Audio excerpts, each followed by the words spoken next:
আজকের অ্যাওয়ার্ডটা আমার জন্য অনেক বেশি স্পেশাল। সময় দিচ্ছি আমাকে, আমার সন্তানকে। সিনেমা নিয়ে প্ল্যানিং আছে, কিন্তু আসলে সেটার জন্য অপেক্ষা করতে হবে।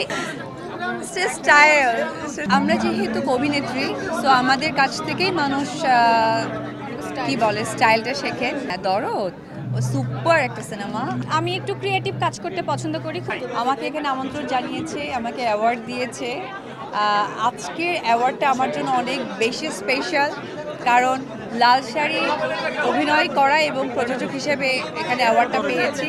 সো এখানে আসলে এক্সপ্লেন করার ভাষা নেই, শুধু এটুকু বলবো যে যারা আমাকে অ্যাওয়ার্ডটা দিয়েছেন বা আমাকে মনোনীত করেছেন তাদেরকে আমি ধন্যবাদ জানাতে চাই। কাজ চলছে আপাতত, এখন সময় দিচ্ছি আমাকে, আমার সন্তানকে, আর কিছু টুকটাক কাজ চলছে, ওপেনিং, ফটোশ্যুট, যেটা যথারীতি সবসময় আমাকে দেখে থাকে।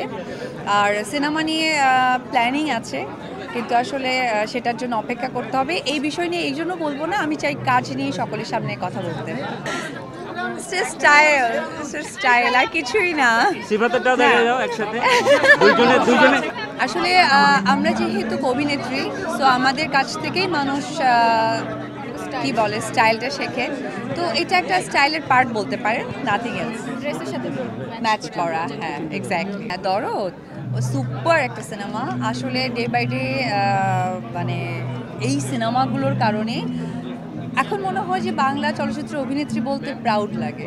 একদমই ব্যস্ত ছিলাম আমার কাজ নিয়ে, তবে দেখবেন, ভেরি সুন দেখবেন। আমি আসলে সিনেমা নিয়ে এই মুহূর্তে এই কারণে বলবো না, আমি চাচ্ছি যে সিনেমার দিনই যেন আমি আপনাদেরকে সকলকে কাছে পাই।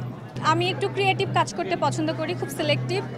সো আমার কাজ হচ্ছে ক্রিয়েটিভ লেআউট বের করা, এবং আমার স্টুডিওতে যেই শ্যুটগুলো হয় সবার না, সেলিব্রিটি যারা আছে এবং যারা আমাকে পার্সোনালি পছন্দ করে, যেমন দিদি আমাকে অনেক পছন্দ করে, এটা আমার জন্য ব্লেসিং, ট্রাস্ট করে।